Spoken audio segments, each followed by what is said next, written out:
এক দরবেশ গাছের নিচে বিশ্রাম নিচ্ছিলেন। হঠাৎ একটা সাপ প্রচণ্ড বেগে তার পাশ দিয়ে চলে গেল। দরবেশ ভাবল যে সাপটা নিশ্চয়ই কোনো বিশেষ উদ্দেশ্যে আসছে।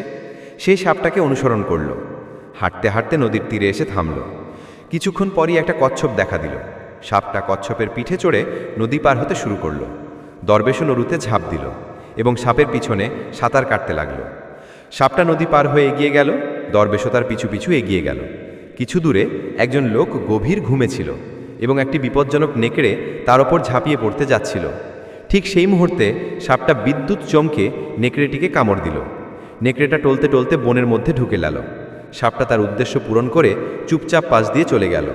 এটা দেখে দরবেশ ঘুমন্ত লোকটাকে জাগিয়ে বলল, হে সম্ভ্রান্ত মানুষ, তুমি কি জানো এখন কি হয়েছে?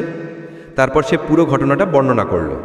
এই কথা শুনে লোকটি কাঁদতে শুরু করল এবং বলল, আমি ধার্মিক মানুষ নই, বরং একজন পাপী এবং মাতাল। আমার জীবন পাপে ডুবে আছে। এই কথা শুনে দরবেশ সিজদায় পড়ে প্রার্থনা করতে লাগল, হে আল্লাহ, তুমি একজন পাপী মানুষকে বাঁচানোর জন্য এত বিশাল ব্যবস্থা চালু করেছো, আর আমি ছোটোখাটো ঝামেলায় জড়িয়ে পড়েছি। ভাবছি আমার কি হবে। নিশ্চয়ই তুমিই ভালো জানো আমাদের জন্য কি ভালো।